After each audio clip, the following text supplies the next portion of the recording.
ನಮಸ್ಕಾರ ವೀಕ್ಷಕರೇ, ಈ ರಿಟ್ಗಳಲ್ಲಿ ಒಂದಾದಂಥ ಕೋವರೆಂಟ್ ಬಗ್ಗೆ ಈ ವಿಡಿಯೋದಲ್ಲಿ ತಿಳಿಸ್ತಾ ಇದ್ದೀನಿ. ಏನು ಈ ಕೋವರೆಂಟ್ ರಿಟ್ ಅಂದರೆ ಪ್ರಾಧಿಕಾರದಿಂದ ಅಂತ ಅರ್ಥ. ಇದು ಒಂದು ರಿಟ್ಟನ್ನು ಯಾವುದೇ ವ್ಯಕ್ತಿ ಅನಧಿಕೃತವಾಗಿ ಯಾವುದೇ ಒಂದು ಹುದ್ದೆಯನ್ನು ಅತಿಕ್ರಮಣ ಮಾಡ್ತಿದ್ದಾನೆ ಎಂಬುದಾದರೆ ಅವನ ಆ ಪ್ರಾಧಿಕಾರದಲ್ಲಿ ಮುಂದುವರಿಯುವುದನ್ನು ತಡೆಯುವುದಕ್ಕಾಗಿ ಒಂದು ರಿಟ್ಟನ್ನು ಹೊರಡಿಸಲಾಗುತ್ತೆ.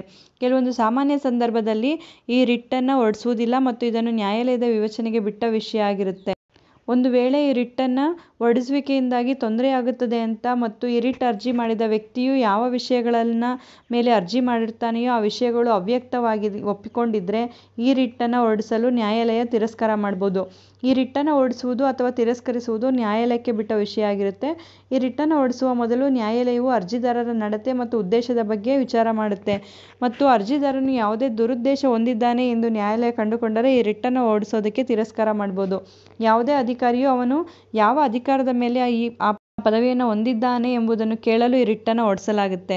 ಈ ಅಧಿಕಾರಿಯು ತಾನು ಯಾವ ಅಧಿಕಾರದ ಮೇಲೆ ಆ ಪದವಿಯನ್ನು ಹೊಂದಿದ್ದಾನೆ ಎಂಬುದನ್ನು ನ್ಯಾಯಾಲಯಕ್ಕೆ ತೋರಿಸಿಕೊಟ್ಟರೆ ನ್ಯಾಯಾಲಯವು ಅವನು ಅನಧಿಕೃತವಾಗಿ ಹುದ್ದೆಯಲ್ಲಿದ್ದಾನೆ ಎಂದು ಕಂಡುಕೊಂಡರೆ ಅವನನ್ನು ಆ ಹುದ್ದೆಯಿಂದ ಕಿತ್ತುಹಾಕುವ ಉದ್ದೇಶದಿಂದ ಈ ಒಂದು ಕೋವರೆಂಟನ್ನು ಜಾರಿ ಮಾಡಲಾಗುತ್ತೆ. ಈ ಒಂದು ಉದ್ದೇಶದಿಂದ ಈ ಕೋವರೆಂಟನ್ನು ಮಾಡಲಾಗುತ್ತೆ. ಈ ಒಂದು ಮಾಹಿತಿ ಉಪಯುಕ್ತವಾಗಿದೆ ಅಂತ ಭಾವಿಸ್ತೀನಿ. ಮತ್ತಷ್ಟು ಮಾಹಿತಿಗಾಗಿ ನಮ್ಮ ಚಾನಲನ್ನು ಲೈಕ್ ಮಾಡಿ, ಮತ್ತೊಬ್ಬರಿಗೆ ಈ ವಿಚಾರ ಉಪಯುಕ್ತ ಆಗುತ್ತೆ ಅನಿಸಿದ್ರೆ ಶೇರ್ ಮಾಡಿ. ಹೊಸದಾಗಿ ನೋಡ್ತಾ ಇರೋರು ಸಬ್ಸ್ಕ್ರೈಬ್ ಮಾಡಿಕೊಂಡು ನೋಡಿ. ಕಾನೂನಿನ ಜ್ಞಾನ ಪ್ರತಿಯೊಬ್ಬರಿಗೂ ಉಪಯುಕ್ತ ಆಗುವಂಥದ್ದು. ಬಿಡುವಿನ ಸಮಯದಲ್ಲಿ ಇಂಥ ಉಪಯುಕ್ತ ಮಾಹಿತಿಗಳನ್ನ ತಿಳ್ಕೊಳ್ಳೋದು ಪ್ರತಿಯೊಬ್ಬರಿಗೂ ಉಪಯುಕ್ತ ಆಗುತ್ತೆ ಅಂತ ಹೇಳಿ ಭಾವಿಸ್ತೀನಿ. ಧನ್ಯವಾದಗಳು.